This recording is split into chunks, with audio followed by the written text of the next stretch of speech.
क्या आप जानते हैं राधा, सीता और पार्वती इन तीनों की माताएं कौन थीं?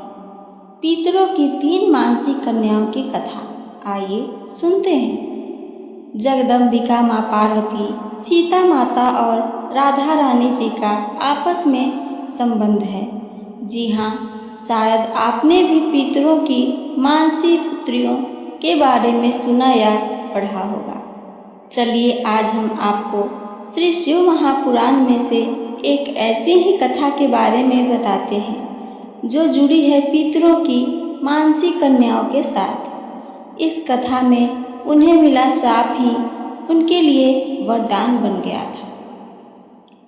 पूर्व काल में प्रजापति दक्ष की 60 पुत्रियां थीं, जिनका विवाह ऋषि कश्यप आदि के साथ किया गया।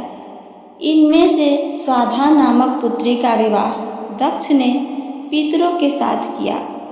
कुछ समय बाद पितरों के मन में प्रादुर्भूत 3 कन्याएं स्वाधा को प्राप्त हुईं। बड़ी कन्या का नाम मेना, मंझली का नाम धन्या और सबसे छोटी कन्या का नाम कलावती था। ये तीनों कन्याएं ही बहुत ही सौभाग्यवती थीं। एक बार की बात है, तीनों बहनें श्री विष्णु के दर्शन करने के लिए श्वेत द्वीप गईं। भगवान विष्णु के दर्शन कर वे प्रभु की आज्ञा से वहीं रुक गईं। उस समय वहां एक बहुत बड़ा समाज एकत्रित हुआ था। उस समाज में अन्य सभी के साथ ब्रह्मा जी के पुत्र सनकादिक भी उपस्थित हुए। सनकादि मुनियों को वहां आया देख सभी ने उन्हें प्रणाम किया और वे सब अपने अपने स्थान से उठ खड़े हुए।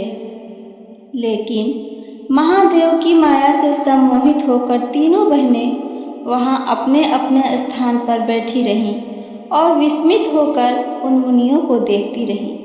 कहते हैं न कि शिव जी की माया बहुत ही प्रबल है, जो सब लोगों को अपने अधीन रखती है, अर्थात उनकी इच्छा के विरुद्ध कुछ नहीं होता। और इस बार भी कुछ ऐसा ही हुआ। सनकादि मुनि के स्वागत सत्कार में जब तीनों बहनें उठी नहीं तो सनकादि जैसे महान ज्ञाता मुनीश्वरों ने उन तीनों बहनों पर क्रोध किया। सनत कुमार ने दंडित करने के लिए उन्हें श्राप दे दिया।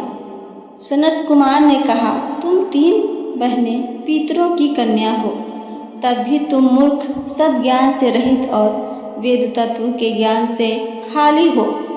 अभिमान के कारण तुम तीनों ने हमारा अभिवादन नहीं किया और तुम नर भाव से मोहित हो गई हो, इसलिए तुम स्वर्ग से दूर होकर मनुष्यों की स्त्रियां बन जाओगी।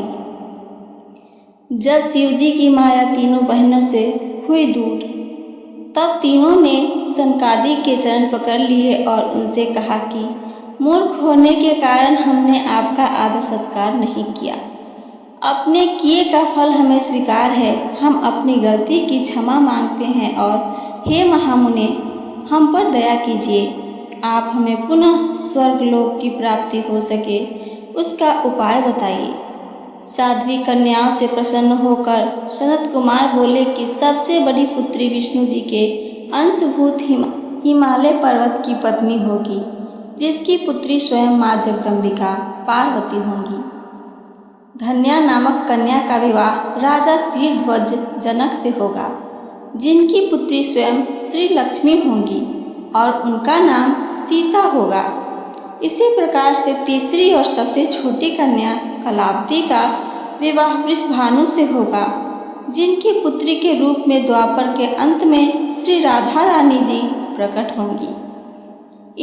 इस प्रकार तीनों ही बहनें 3 महान देवियों की माता होने का सुख पाएंगी और समय आने पर अपने अपने पति के साथ स्वर्ग को चली जाएंगी। सनत कुमार ने इन्हें आशीर्वाद देते हुए कहा कि महादेव की भक्ति के फल के रूप में ये तीनों बहनें हमेशा ही पूजनीय रहेंगी। कालांतर में पितरों की सबसे बड़ी पुत्री मेना का विवाह हिमालय पर्वत के साथ हुआ और उन्हें पुत्री के रूप में स्वयं माँ जगदम्बिका पार्वती जी प्राप्त हुईं। शिवजी को पति रूप में प्राप्त करने के लिए पार्वती जी ने कठोर तपस्या की और अपनी पुत्री के वरदान स्वरूप मेना और उनके पति हिमालय अपने उसी शरीर के साथ परमपद कैलाश को चले गए। वहीं धन्या का विवाह जनक वंश में उत्पन्न हुए राजा शीरध्वज के साथ हुआ और उनकी संतान के रूप में सीता जी का साथ उन्हें मिला। सीता जी का विवाह विष्णु जी के अवतार श्री राम से हुआ। स्वयं श्री लक्ष्मी जिनकी पुत्री हुई, उन साध्वी माता ने अपने पति के साथ वैकुंठ लोक को प्राप्त किया। पितरों की सबसे छोटी बेटी का विवाह वृषभानु जी से हुआ था और इन्हें श्री राधा जी की मां होने का सौभाग्य प्राप्त हुआ। ये अपनी पुत्री के साथ ही गोलोक को चली गई। सनत कुमार के द्वारा पितरों की मानसी कन्याओं को प्राप्त शाप की ही उनके उद्धार का कारण बना और मनुष्य योनि में आने के बाद भी तीनों बहनों को शिवलोक, वैकुंठ और गोलोक की प्राप्ति हुई। प्रिय दर्शकों, इस अद्भुत कथा से हमें एक बहुत ही गहरी सीख मिलती है। कभी कभी जीवन में ऐसी घटनाएं घटती है जो श्राप जैसी प्रतीत होती है, पर वास्तव में वही घटनाएं हमारे उद्धार का कारण भी बन जाती है। पितरों की 3 मानसी कन्याओं को जब श्राप मिला तब उन्होंने हार नहीं मानी। उन्होंने पश्चाताप किया, क्षमा मांगी और फलस्वरूप वे 3 बहनें महान देवियों की जननी पार्वती, सीता और राधा की माताएं हुईं।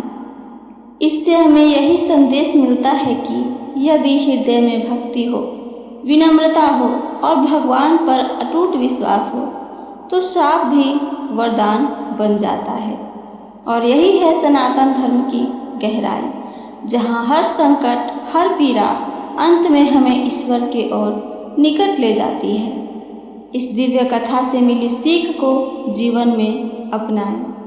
हमें आशा है कि सनातन की कथाओं को आप तक पहुंचाने का हमारा यह प्रयास आपको पसंद आएगा।